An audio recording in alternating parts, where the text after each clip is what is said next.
difficult one because everybody has their own perception and soul's journey through the Akashic Records. So this is where I, as a teacher and a consultant, kind of get a little bit confused as to what people want to know and hear about it. So I'm going to tell you what I've used it for, because that's the easiest way I think to do it.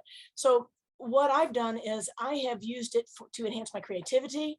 I have used it to help me heal things from my genetic lineage and from past lives that were affecting me in this lifetime, but I didn't know that they were affecting me in this lifetime. So I would find the information in the Akashic Records using my process and my way of accessing the records, because there's many ways to access the records. But the cool thing about the difference in what I do is that I was gifted this body of energy to heal with from the Akashic Records. And there's a group of record keepers that come in when I do my sessions with people.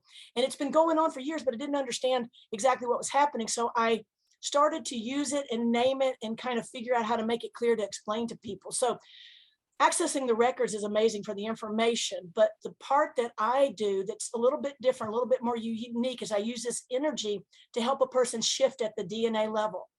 What I call the DNA level is the vibrational level. It's the mind, the emotions, the genetics, the past lives, this lifetime, where you're unconsciously and consciously stuck or trapped and you don't even know it. So that's the way I use the records in my life. And I really am just grateful every day that I get to not only access these records, but help myself and others shift this energy so they feel more peace in this present moment, in the present time that they're in, because all this other stuff matters in the records.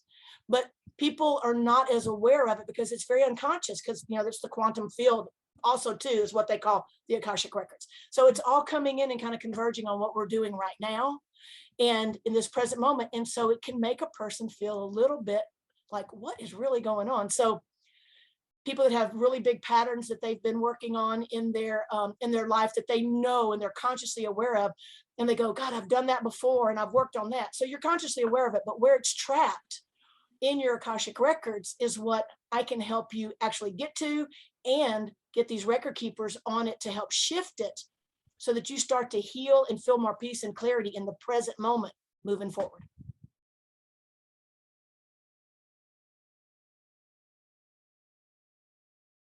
When you've gone through all 4 of the core classes, absolutely, because you've gone on to learn to read the records of others. So absolutely, there's no question about it. When you start with level 1, it's learning the bare basics of how to access your records through our prayer and also to use the DNA protocol. The part that's the most difficult in the very beginning is it's just overwhelming, the amount of energy and information and change that starts to happen. So it kind of scares those parts of you that are afraid of this bigness, this greatness that really is you.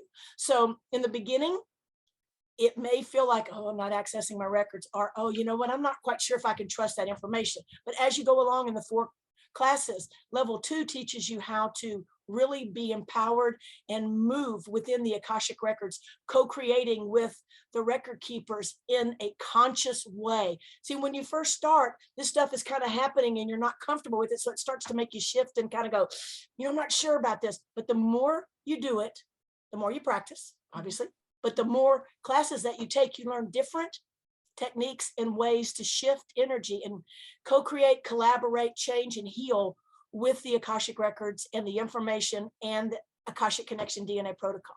By the time you're reading the records of others, you're of service. And I got to tell you, it's really an amazing process to get to that level, because not only are you working to be of service to others, but it also helps you as the consultant and as the teacher to be able to go, wow, I hadn't quite seen it that way, record keepers. And then you're just so grateful for your clients and your students.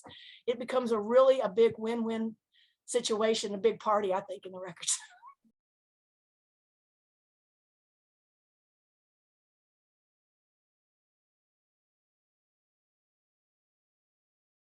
The thing that I remember from my first class, because I almost didn't come back to my first class, it scared me.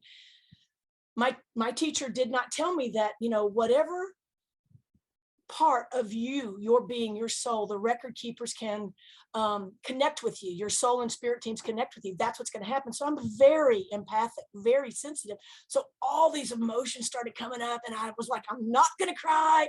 There's all these people here in this class. They're writing volumes and journaling all this really cool stuff. And I'm sitting here going, I feel heavy. I feel like I'm going to cry, but I'm not going to. So I almost didn't go back the second day because I was embarrassed. But what I learned from that is God, your soul teams, they find a way to connect with you where you're the most open. And then what it does is it starts to evolve and change as you evolve and change. It's the most empowering thing I've ever done in my entire life. And believe me, I have done a lot of stuff, and I love to play and to experience lots of things. And this thing holds me in a place of all that is, because the records hold everything, every thought, every word, every action, every modality, everything on this planet. So when I access the records, I go directly in to wherever the specific question or area that people want me to work in. So it's so empowering when you learn to do this, but at first it's scary, and people don't think that they have a right or deserve to be able to access their soul's information. And let me tell you, God gave it to us. Let's use it.